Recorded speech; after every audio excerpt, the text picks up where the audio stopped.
First of all, thank you for having us. It's so exciting to be able to see other people who are in this area and in this field and passionate about, serving older adults and like communities. So today we are going to be talking about mental health, and not only mental health in older adults, but just mental health in general. A little bit of overview about different types of mental health issues, what we see, what to expect, what are some contributing factors, some tips and some things that we do to help improve mental health or that people can apply to improving their own personal mental health.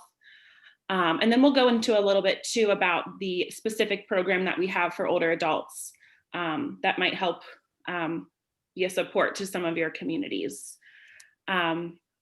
So just starting off, kind of getting into some of the most commonly talked about, mental health issues. Obviously, depression is a very common challenge. And so I wanted to list off a little bit for you some of the symptoms of depression, some of that you might be really familiar with, others that you may not. So the obviously feeling sad, feeling blue.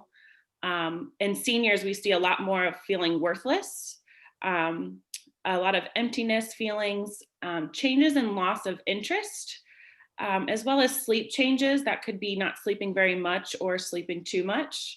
Or having inconsistent sleep, tiredness and loss of energy, appetite changes, either eating more than they usually do or poor appetite, right? Feeling like you're in slow motion or having a restless, fidgety, not able to complete tasks. And then some of the most common diagnoses that we see, and this is, depends on the severity and, what kind of symptoms people are experiencing. But major depressive disorder is kind of that catch-all disorder. Bipolar disorder, I'm sure you're familiar with having like high highs and low lows. Adjustment disorder could be any type of situational or recent change, due to life circumstances. And then seasonal depression, which we're actually coming on to that season soon. And I imagine that it might be a little bit more prevalent this year given COVID and, the already isolation and less social contact. But during the winter season, sometimes we see that seasonal depression having less contact and less events, less everything. So. And then symptoms of anxiety. So this is the other, very, very commonly reported mental health issue, and talking about excessive worry and stress. A lot of fear or panic. It could be regarding one specific thing. So sometimes we have phobias, right, of certain things, or it could be a generalized fear or panic. Increased heart rate, sweating, and heavy breathing or fast breathing. Again, restlessness and trouble sleeping, we can see that here too. Issues with concentration, again, not being able to complete tasks or not being able to focus. Tension and nervousness. And then a lot of the general or most popular diagnoses we see around anxiety are generalized anxiety disorder, panic disorder, like I said, specific phobias or specific issues with a certain type of thing, social anxiety disorder, and post-traumatic stress disorder, which we know can be related to a lot of different things, but sometimes in our older adult group, it could be trauma from early childhood, or it could be trauma from some type of war or difficult historical issue that we see going on. So some of the associated factors, things that we look for that might be going along with these symptoms and might impact these symptoms more or less, could be things like your physical health condition. So a lot of times we see, someone has maybe a terminal diagnosis or maybe a diagnosis of cancer, heart disease, stroke, Parkinson's, a lot of those physical diagnoses that change a lot of how we function and go about our daily lives. Also vision and hearing changes, that definitely impacts us as we're trying to navigate our life, if we're able to keep up with our senses like we used to, and just general physical limitations. So whether that's having to use an assistive device, being able to navigate mobility, getting around. Also, loss of family or friends. So this could be, due to moving. This could be due to death. This could be due to just a unhealthy relationship that has been separated. Obviously, isolation. We touched on that briefly with COVID. That is been a huge problem, and we see a lot of people coming in right now with having a lot of issues with isolation and decreased social interaction, at least different than what they were used to. Also, the loss or change of a role. We can think about whether it's a role in the workplace, or a change in retiring or mentorship, friendships that change, and caregivers. Caregivers sometimes get overlooked, but if you are in the role of a caregiver and how much support you have, and how much you're able to participate in the things you like to do can also be associated with those things. Again, income and financial changes. This is a really, really big one, especially as we get older, and whether someone has been able to prepare and properly finance for their upcoming expenses in later life. Also issues with Social Security and figuring out how much it actually costs to be an older adult, or any age for that matter. And then change in location and home. So again, that could be moving into a nursing home or assisted living setting. That could be changes just in their home, with the people around them, or even changing states and cities, right? Maybe moving closer or further away from family. So when we talk about when does mental health become a problem, there are a lot of different factors that we have to consider. Of course, everyone's going to consider problems differently. Some people have issues like functional impairment, so not being able to perform their daily activities of living, not being able to take care of themselves with their hygiene, not being able to work, not being able to get their groceries or do those basic things that they need. We also look for how long it's been going on. So how persistent is it? Has it been happening for months at a time? Has it just happened in the last couple weeks? Has it been going on for years and it's been unaddressed? And high levels of distress. So what level are they rating it at? Is it a 5 out of 10, or do they feel like their issue is a 10 out of 10? And kind of gauging that level. Obviously, suicidal thinking is a major, major problem, and an issue when it comes to mental health, but not only in general for mental health, but also for older adults. Some of you may know that older adults have the highest percentage of completed suicides out of any population. And so especially for our older adult populations, really making sure that if there are any signs or suicidal ideation or thinking, that we're really addressing that in an immediate way, in a way that's helpful to them. Any kind of psychosis, so that would be things like hallucinations, a lot of people, with schizophrenia, or things that are really impacting, their reality or their perception of reality and what's going on. Morgan. And then obviously a drug. Yes. I'm sorry to interrupt you. On the suicidal stat that you said about older adults, Mm-hmm. do you know, what do they define as older? What age do they begin with that stat? So typically in the literature, you're going to find that older adults are going to be considered 60 and up. Okay. That comes from way back when, and they needed to decide age factors. They just picked 60. There's honestly not a lot of logic behind it, which is actually one of the barriers to a lot of programming, because a lot of programs will just pick an age like 60, when maybe it could be applicable to 50 or even late 40. So that's a really interesting point. But yes, 60 and up is that cutoff point for most programs, federally, through the state and everything like that. And also for a lot of the statistics that you hear about older adults. Okay, thank you. Sorry for interrupting. No, absolutely. And I forgot to mention that too. If anyone has anything that they want to share, whether it's a personal experience, or experience of someone that they know, we find that really helps enrich this conversation when you can connect it to something. And a lot of us might have shared experiences in this area that we don't often talk about. So if there's anything, maybe as we get towards the end, if you you want to put it in a chat box or unmute yourself, happy to have a dialogue here, or ask any questions. So thank you. Okay, so then the last one, of course, if there's some kind of drug or alcohol abuse going on in relation to that mental health issue, that is when it becomes a problem as well, right? Because of safety and health concerns.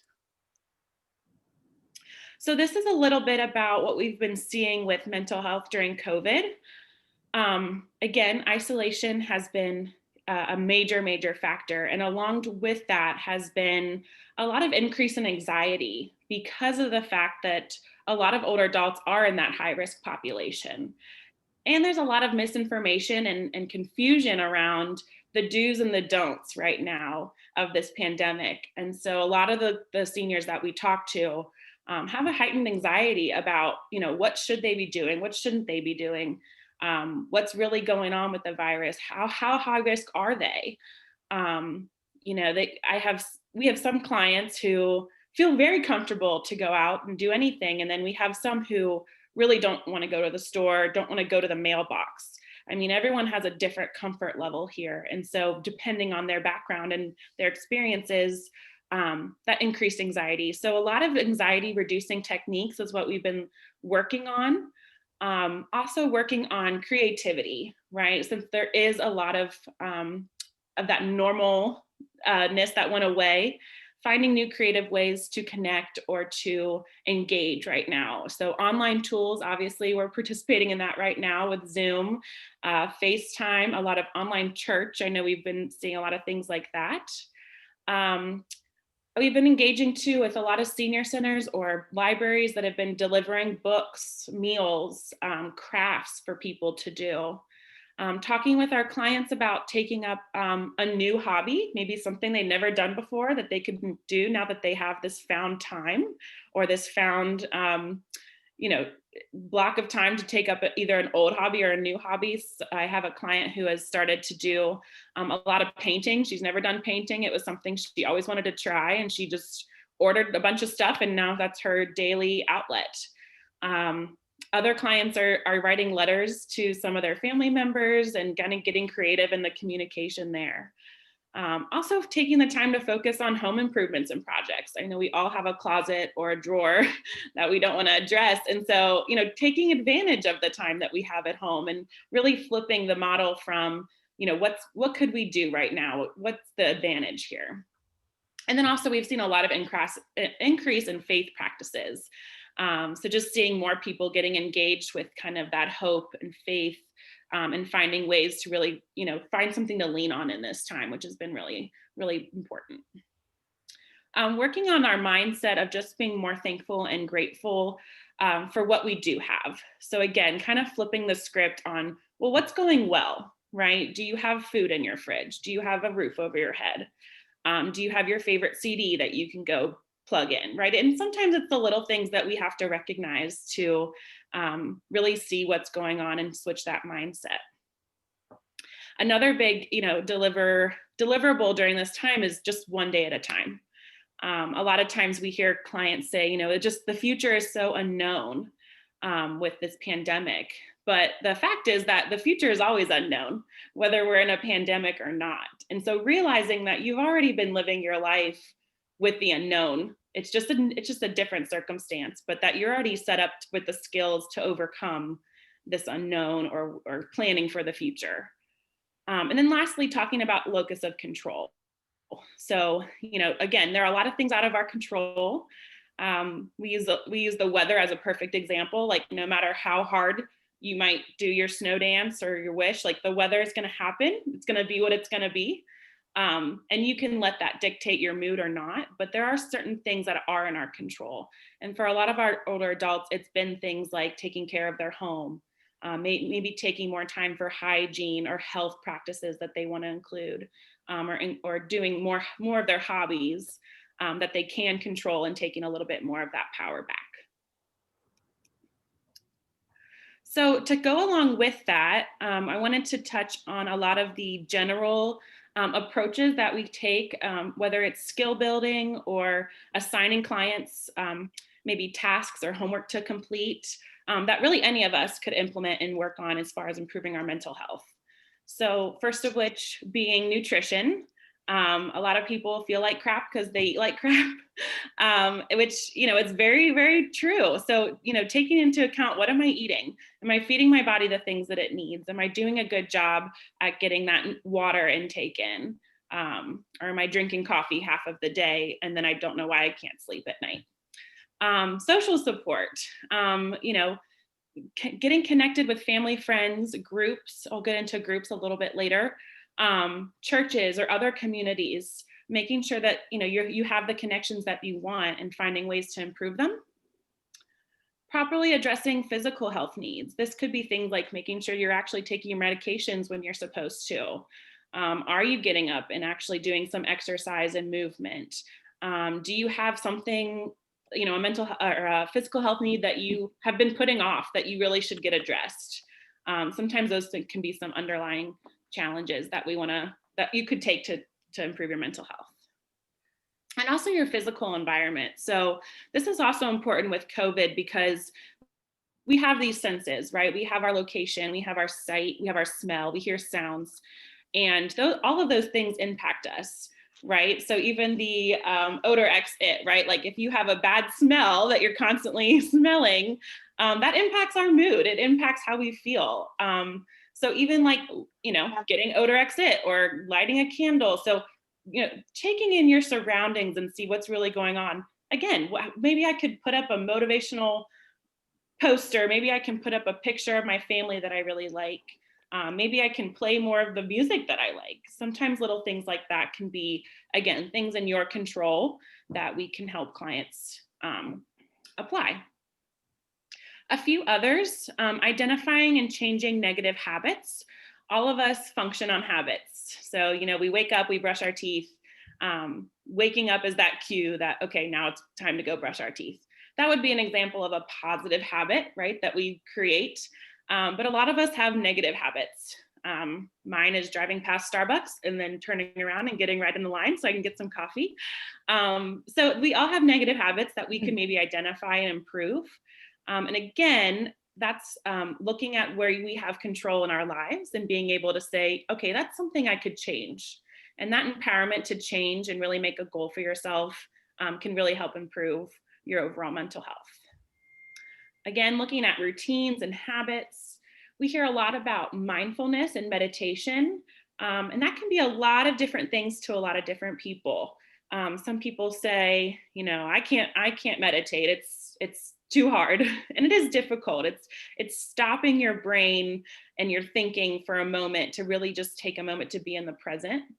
But there are a lot of different ways that you can practice mindfulness. One of the things that a lot of our clients do is even on YouTube. I mean, if you have access to YouTube, you have access to a lot of information, one of which could be guided meditations, or even just guided any kind of music that helps you slow down and think.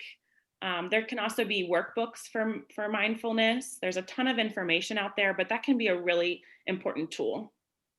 Sleep and rest, that's a big one. Getting enough sleep, getting enough rest. The older adult population has time to rest sometimes, depending on what they're involved in. So sometimes this applies to the middle-aged or working people who are always on the go, and we live in a culture of, I can send that email while I'm sitting at the red light, and we're always going. So being able to take time to really rest and give ourselves a break, we need that balance, and good sleep as well. And then lastly, therapeutic or counseling services. You don't have to have one of those major problems to see a therapist or a counselor. You could have some personal goals or some relationship goals that maybe you just want to improve, or some personal development ideas that you want to improve on, whether that's in a therapeutic relationship or on your own. And then medication and supplements. So this isn't an extensive, it is an extensive list, but it's not the end of the list. There are so many things out there that people recommend for improving your mental health. And these are just some of the most common and most popular that we see in working with our older adults. And then to touch on the medication as well, just that, medication does work, but there are a lot of different medications out there, and they all impact us all differently. So just keeping that in mind when it comes to whether it's an antidepressant or an anti-anxiety, or a sleep pill, right? That all of us really need to find what works for us. And sometimes it takes a couple tries. And sometimes there's side effects that people don't like about some of those medications that go into the decision-making process for that. So some types of treatment focuses that we see in the mental health field, one of which is case management. And we talk about case management, as many of you may know, it's meeting a lot of those basic needs and skill building for future needs. So whether that's housing or food, transportation, making sure that we develop the skills that someone needs to obtain those things, maintain those things, and then thrive well in their environment. Goal setting and problem solving, which is more of what our Uplift program, we'll get into that in a little bit. Our Uplift program focuses a lot on goal setting and problem solving. And so I'm going to get into that in just a little bit to break that down about what that looks like. Again, medication, seeing a psychiatrist or a doctor about addressing medication as a form of treatment. Group or relationship types of therapies or work. That could be things like whether it's a similar diagnosis, so maybe a stroke support group or a Parkinson's support group, maybe a woman's group. Also, there's a lot of like hospice, grief support groups, things like that, depending on someone's need. And then psychotherapy. And so a lot of times when we say, oh, I'm seeing a therapist or I'm going to see this mental health person, the main form of treatment or the modality of treatment right now that's very popular is cognitive behavioral therapy, which sounds complicated, but the idea is pretty simple, that our thoughts impact our feelings, which then impact our behavior. And so it's breaking down and looking at all those parts and really seeing where could we improve. Maybe some of those thoughts could look like negative self-talk or the negative things that we say to ourselves, which then makes us feel bad and feel like we're not good enough or feel worthless, which then might make us go eat a box of chocolate. So, that's a pretty basic example, but that's the premise, and that can happen over a lot of different areas. Some of the barriers to treatment for older adults. Cost can be an issue depending on their insurance coverage, depending on how much their income is. Some places have a sliding fee scales, that Butler Behavioral, that's what we have. But some people also don't. We also have some funds and some grants that we work off of to help make the cost of mental health support much more affordable, but not all seniors have access to that. Morgan, I have a question. Sure. So how do people find you, or you find people for any of these treatments? Do I need to check myself in? Do you find me in a senior retirement community, or? So essentially, like talking about how we really get referrals or how we get people enrolled into our programming, that can happen a lot of different ways. Some and a lot of programs have walk-ins, so you can walk in somewhere and get services or start getting set up for services. For specifically our Uplift program, we have a referral line that you can call, and anyone can make a referral. It does not have to be a doctor. It can be a family member. It can be a self-referral. And a lot of that is applicable to a lot of different mental health programs. So most of the time we can also partner with organizations that look out for some of those symptoms and then can contact us and say, hey, we think this person might be a good fit for some mental health services. At that point, a lot of organizations or our teams will do an assessment and we'll figure out what's the best fit for that person. Does that answer your question? Real quick, Morgan, if you don't mind if I chime in. Yeah. We do have walk-in hours. It's between 9 and 4 Monday through Thursday, and 9 to 3 on Fridays. So that's always available. And then there's also, even through our website, you can go on there to request services or an appointment, and someone would reach out to you. We also have a referral sheet. So if that ends up being an interest after we're all finished, if anyone wants the referral sheet, we can always send it out, and people can fax it in, email it in, whatever's easiest. So if you have any questions about that, feel free to let us know at the end. Morgan, Yes. we have another question. This question says, if you meet with a senior who seems to be immersing themselves in news day and night, is it okay to recommend that they take a break from the news, or is that making them an escapist? Okay, so this has come up a lot, actually. Being at home a lot, having access to the news. And it kind of goes into what we were talking about earlier about what are you taking in? What's the content that you're taking in? And so we've had a lot of people taking in a lot of news. When you're approaching someone about that, sometimes it's first good to ask their permission to say, can I make a suggestion, or can I offer an idea, just to make sure that they want to hear what you have to say. And then yes, we've set a lot of goals. Some of my clients have set goals to maybe only watch the news on Thursday night, or maybe they're going to limit themselves to 1 hour a day. Making a goal for themselves that feels appropriate.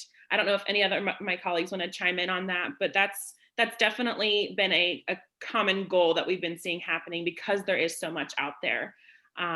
And again, people can choose to engage and not engage in whatever they want. I mean, they have autonomy over their own lives. But that's kind of the point of some of the therapy, is being able to point out areas that we might be able to improve. Kelsey, did you have anything to add? No, I think you covered it. I just think overall, it's just a balance sometimes with our clients. If it's causing them so much anxiety every day for them to watch the news, then maybe finding a better balance of it. Like maybe we watch it every other day.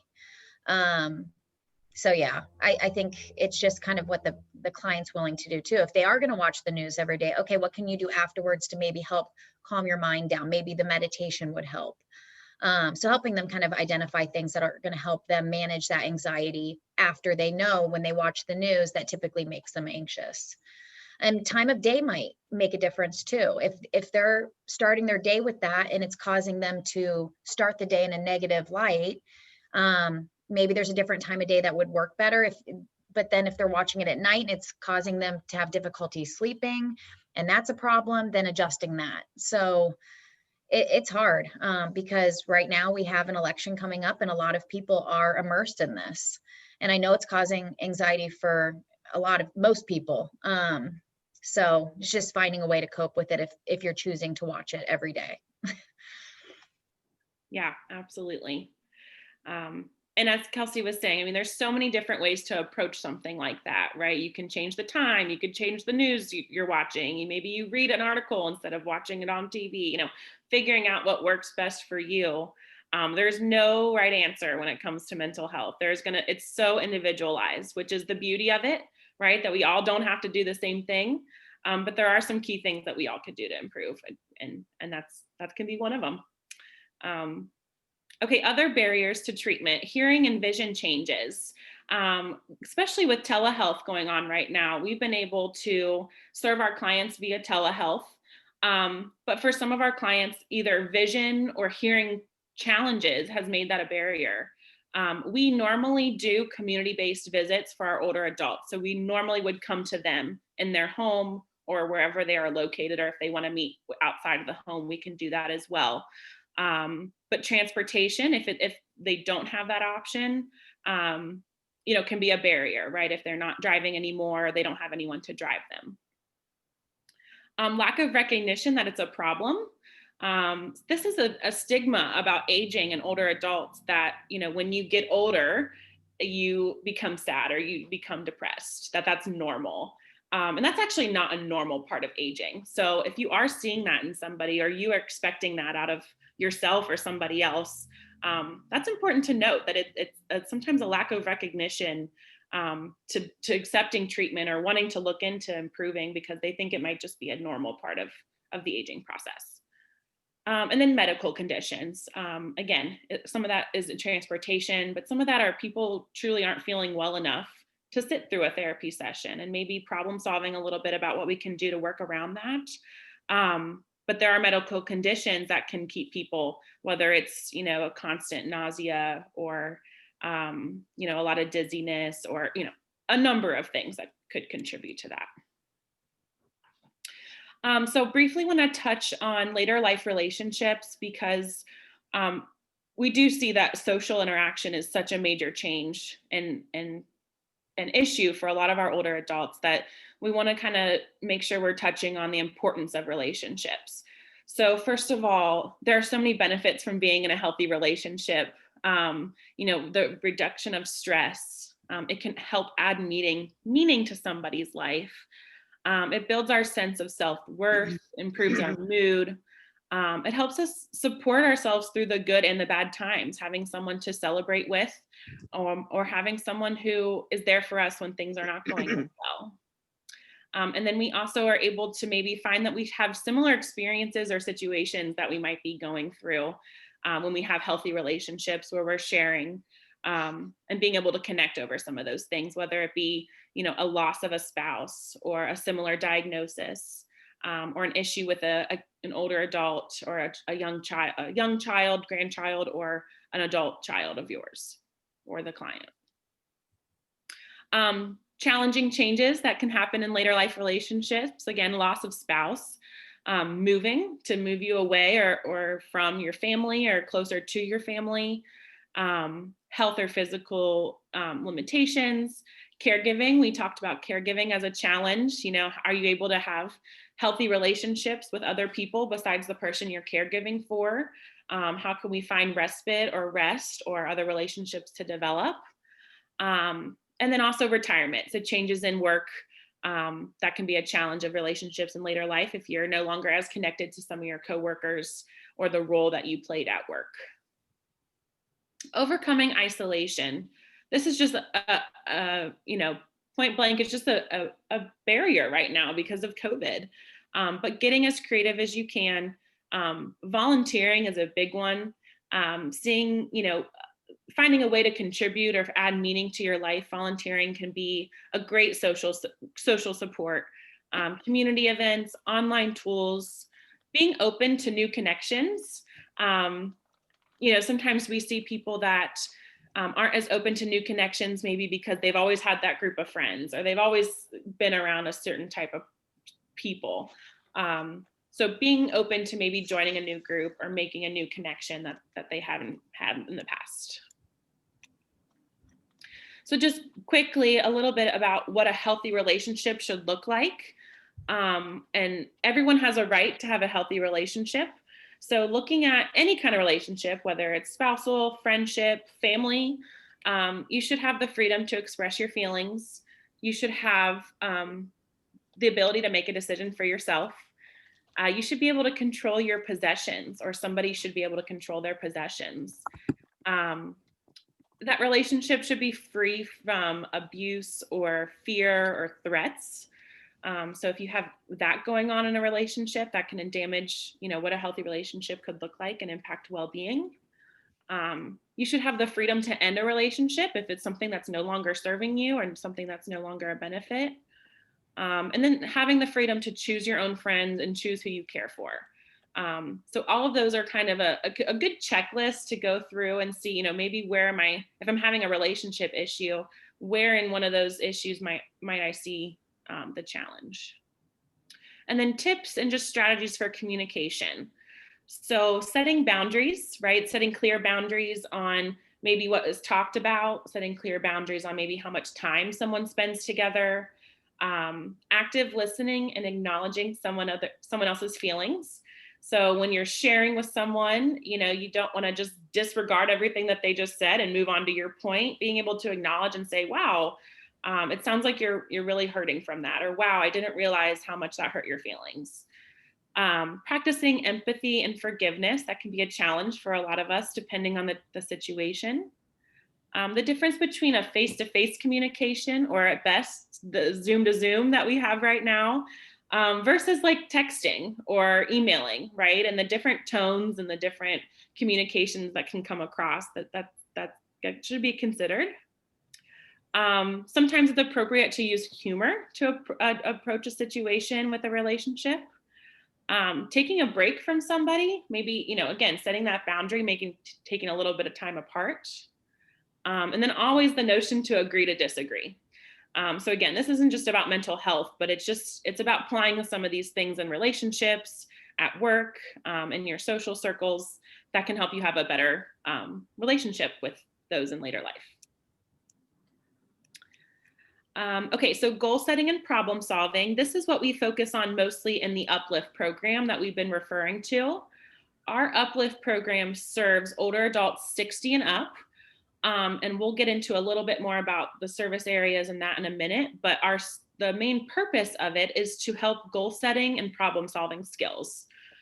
So kind of a step-by-step of what that looks like is helping our clients identify what problems they might have, and then being able to flip that and develop a realistic goal or an obtainable goal that addresses that problem.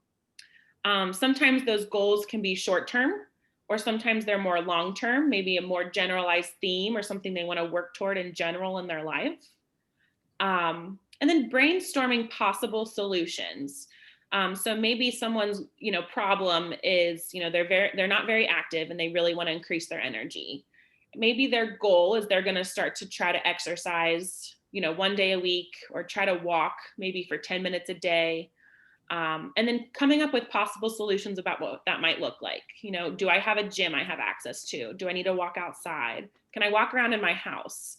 Can I do other types of activity? Can I do some stretching? Do I have workout programs I have access to? So again, coming up with possibilities, being honest about the advantages and disadvantages of each of those, right? Like if I choose to walk outside every day for 10 minutes, that's really great right now, but maybe in the winter, that might not be the best option. So being able to problem solve and look at all the advantages, creating action steps, and then creating a way to measure your progress. I'll show you in a little bit how we measure progress on symptoms for the Uplift program, but being able to measure your progress and celebrate your successes on whatever goal you're working on, whether it's a baby step that you took that week, or whether it's you've reached a milestone, and you can tell a difference from where you started to where you are now. So now I'm going to get into a little bit more of the specific services that we offer at Butler Behavioral. Many of them we've touched on in this general mental health presentation, but this is kind of the general service areas that we do. We do some outpatient therapy, psychiatric services, so that would be mostly for prescribing proper medications for mental health. We have kids programs that are both school and home-based. We have employment services where we help match individuals with mental health challenges to their strengths and help find employment strategies that work well for them. Crisis consultation and intervention, we have that for all age groups. And then our Health Now, that's our case management, more related service. So people that need basic needs and basic skills to really thrive in their environments. We have our social club. I have a note there to remind me to talk about the Harbor House in a couple of slides. But our social club is in Hamilton, and it has basically, it's like a day center where anyone who's a mental health client at any location, it doesn't have to be with Butler Behavioral, but they have programming that happens at the Harbor House. So they might have trips or activities, meals, or different things on their schedule. I don't know if Kelsey want to chime in a little bit about what to expect at Harbor House in our social club? Harbor House is amazing.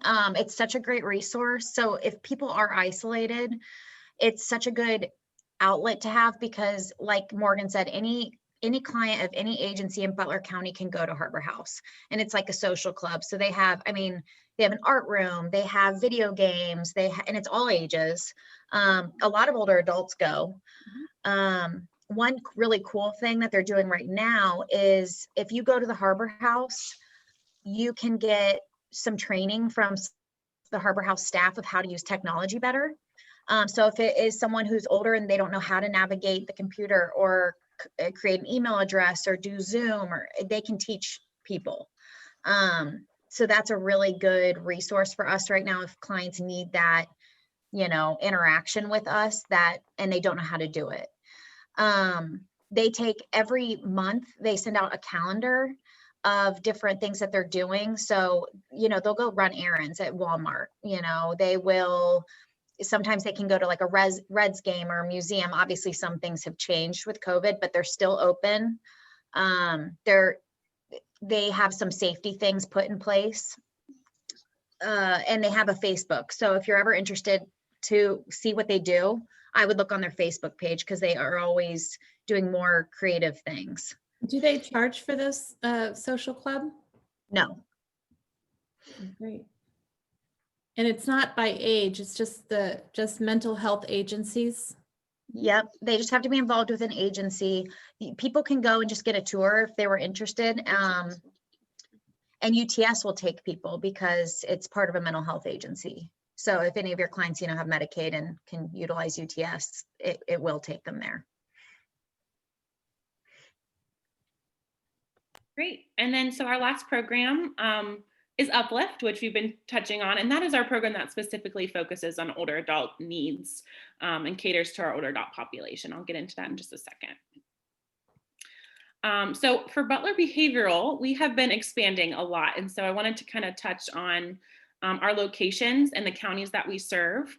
So right now we have 5 locations: Hamilton, Middletown, Oxford, Mason, and Lebanon. And we serve Warren, Clinton, and Butler counties. We're continuing to expand.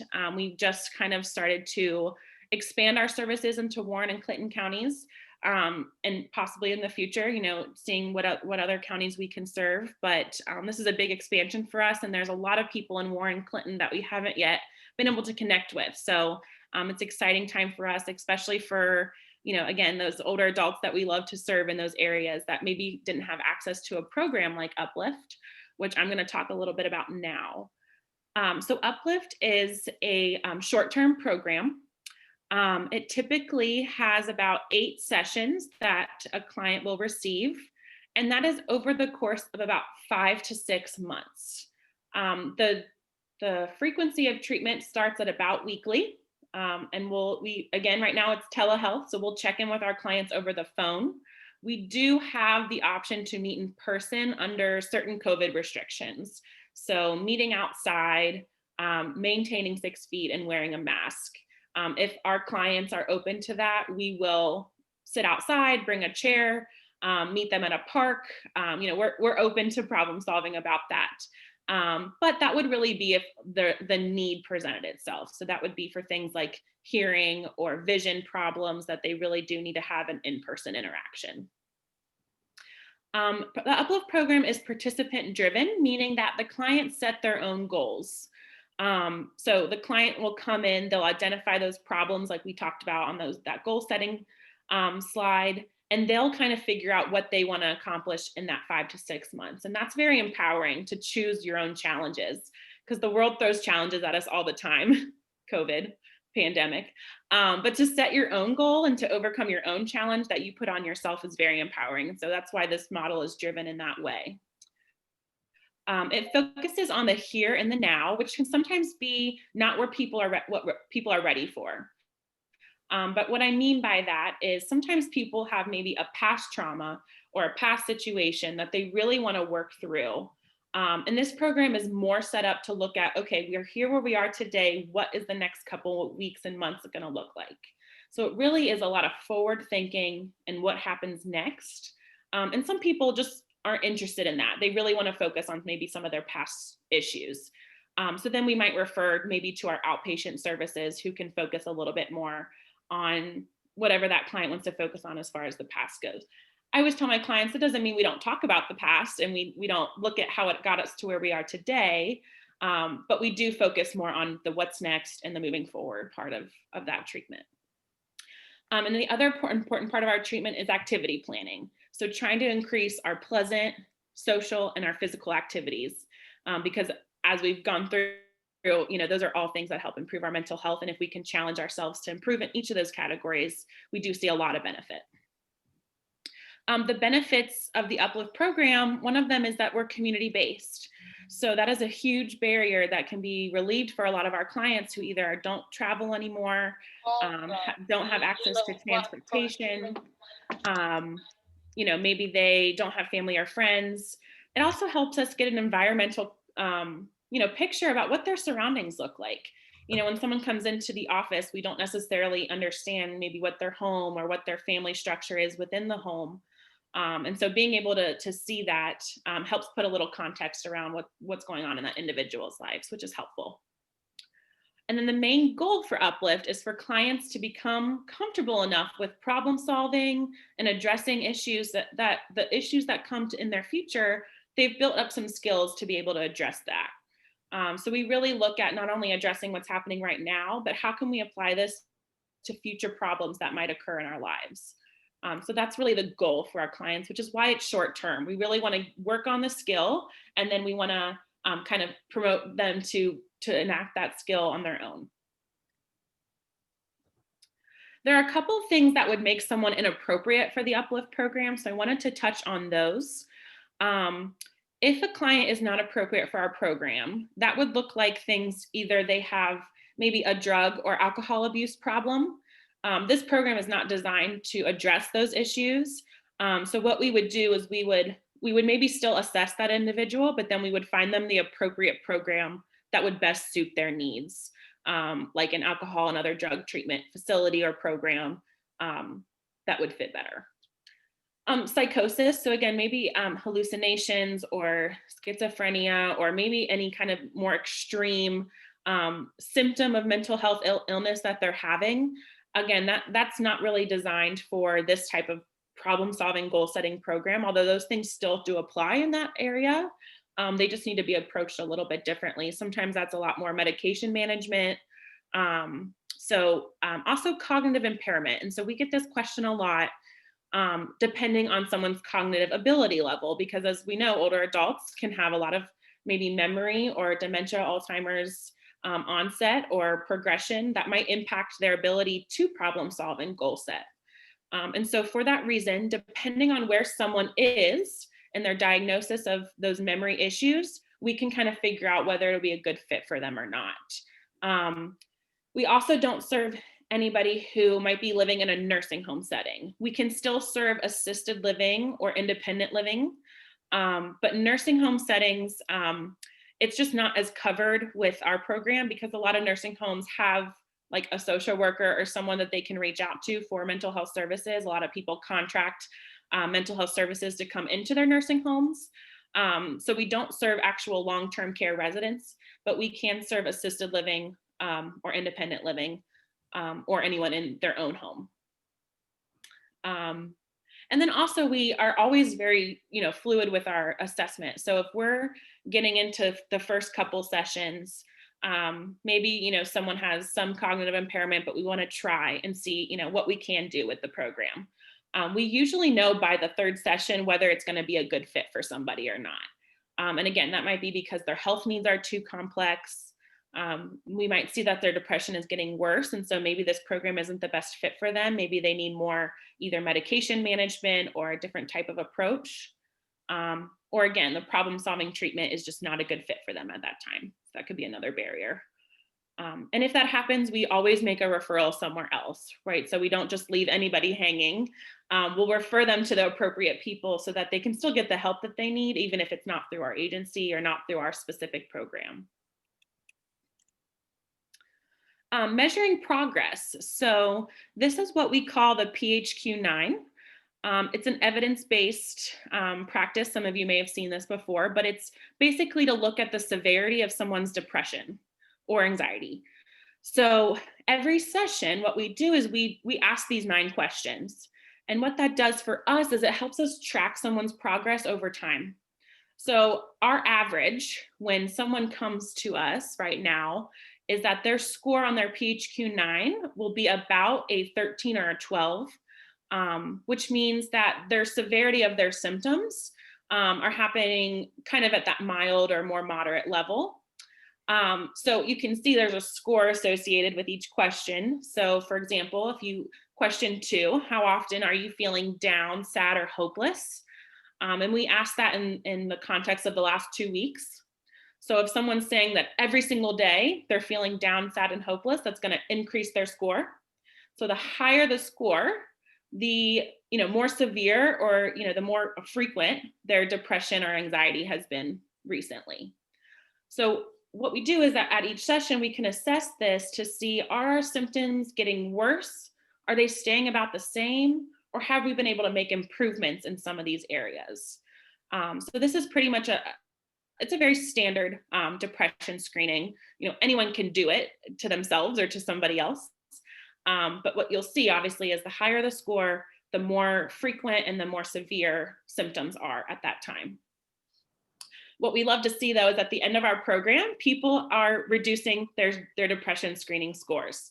So like I said, when they're first coming into our program, they are usually about at a 13, 12, 11 range. And when they're ending, they're usually at around a 4, 5, or 6 range. So and that's true to the model. So when this model of Uplift was done in Seattle, they found that people reduced their depression symptoms by 50%. And so we're still finding that to be true with our model that we do with them starting in that range of 12, 11, 13 to getting down to that 4, 5, and 6 level. So additional resources on top of Butler Behavioral specific. NAMI was the National Alliance on Mental Illness. I'm sorry, I misspoke there. And they are a great starting point for just mental health in general. Again, it's a national organization. They have tons of tools, information, and tips on mental health, a lot of education on mental health on their content. They also have blogs. They have access to finding groups near you. So if you're looking for a specific group, again, maybe it's related to a diagnosis, maybe it's a depression group, they have that. And then they also, it's a great resource to look at maybe some policy or some advocacy issues going on in the mental health field right now. So you can go there and see current policy platforms and current things that are going through, our legislative system to try to improve mental health for people all across our nation. We mentioned Harbor House, so that's another resource. Again, that's not just related for Butler Behavioral, but anyone in Butler County that is any mental health client, any agency can utilize that.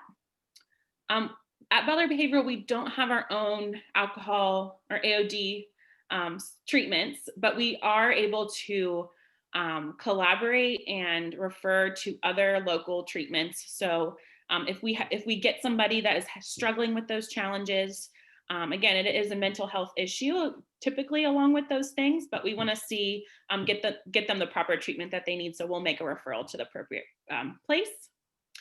And then lastly, groups. So again, I've touched on this in other areas of our presentation, but that being able to connect with someone who has a shared experience can be such a powerful thing, because we all do have experiences that, we all know that we're all going through, but we don't always talk about them. So joining a group can be a great safe space for people to connect. So whether it's a women's group, we've had art groups meet, empowerment and self-esteem groups, hospice groups, diagnosis-specific groups, even like a group like a book club or something where you're connected with somebody else or a couple other people who can share a common experience, who can support each other through similar things.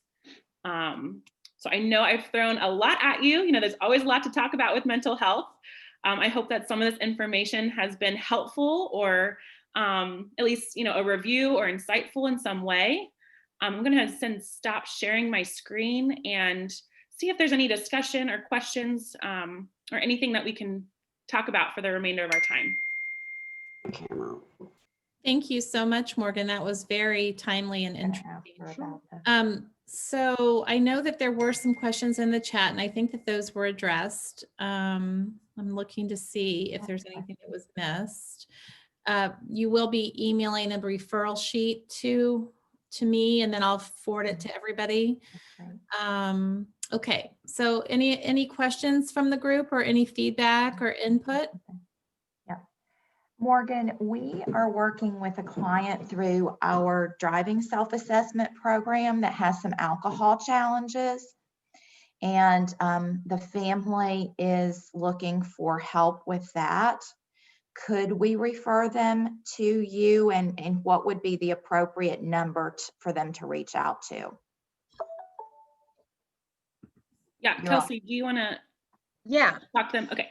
Yeah, so any client that's originally coming into the agency, like you could call the agency, they can do a walk-in, or you can send over the referral sheet if that's easier, whatever's best. And what we typically do, if someone's new to us, we will do a comprehensive diagnostic assessment. So we will identify all their needs and then see how we can help them. So if it is someone that needs a little bit of like AOD treatment, it doesn't mean we can provide them also case management or individual counseling here, but we can also refer them to maybe a different place that can address the AOD more specifically, if they're willing.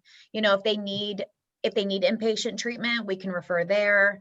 I know Beckett Springs is one that we refer to a lot because they take Medicare, and they do inpatient. They also have a partial hospitalization program and intensive outpatient also. So that's one that we work with sometimes, where we refer them and they can still stick with our agency to provide the other services. So if this is an older adult, if alcoholism's getting in the way of their functioning, Uplift wouldn't be necessarily the best program for them, but we have other programs that could still address their other needs. Okay, so it sounds like you guys might be a really great referral partner for this family. Yeah. If you know that someone struggles with getting their basic needs met or any kind of mental health issue, even AOD, feel free to send them. We can always assess, and we'll make sure to get them to the right place if we can't address their needs. Okay, sounds great. Thank you. You're welcome. You may have already answered this. I had to step away for a second. Did you talk about cost of the Uplift program? Yeah, Morgan touched on it a little bit. Okay, sorry. So it's on an individual scale. Okay. Yeah. So it depends on the individual's income and their insurance. Okay. Usually we can get some funding from the mental health board, but it depends on how much an individual makes and how much they make as a household. So if anyone ever has questions, we will make sure we give them all that information before they engage in services. Thank you. Any other questions? Things too. I had, Morgan, are you guys federally funded, state funded? Are you a private organization? How does that work? So we are a nonprofit. We do operate through a lot of grants, whether they're federal or state grants. Also, obviously, we accepting insurance and kind of going that route. But we are a nonprofit. Thank you. Any other questions?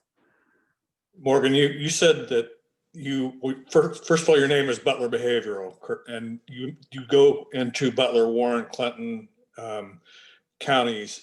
So do the other counties have organizations similar to yours, or are you that for all those counties? We have started in Butler County. We've been in Butler County for a long time. We recently started expanding into Warren and Clinton. Warren County does have other agencies there as well, just as Butler does. So there are other agencies that do what we do also. There's always differences. Uplift in Butler County is just with our agency. It doesn't mean that other agencies can't have other programs to address, the issues older adults experience, but Uplift is just a specialized program that just Butler Behavioral has. Got it. I don't know if that answers your question, but It does. okay. Yeah. So Warren County does have other services there. I know Talbert House is there and Access Counseling. Or is it Transitions? So yeah, but we just started moving into Warren and Clinton, so this is new. So we're starting to see more and more referrals coming from there. And is your walk-in center across from the fairgrounds there in Butler then? Butler County? No, in Hamilton, it's across from Miami University. So off that University Boulevard. Okay. Yeah, Thank you. so we'll send you, I can send you guys also just some information about the different programs at our agency and our uplift flyer, if that would be helpful too. Yeah, that's a good idea. Share that with me and then I'll make sure I'll share it with Deb and she'll send it out to everybody. And then we'll have it on the Facebook group page as well. Oh, perfect. That'd be great. And this Thank you. recording will go on the Facebook page as well, if anybody wants to revisit anything. Can you send that questionnaire with 0, 1, 2, 3, 4, 5, that, you know, how I'm feeling today or Sure, past 2 absolutely. weeks? Yeah. It's called the PHQ-9. I will send it in our group things, but either that or a quick Google search will pull those questions right up as well. Okay, So okay. PHQ-9. Got it, thanks. Oops, I didn't mean to. I wanted to stop the recording, not end the meeting. Hold on just a second.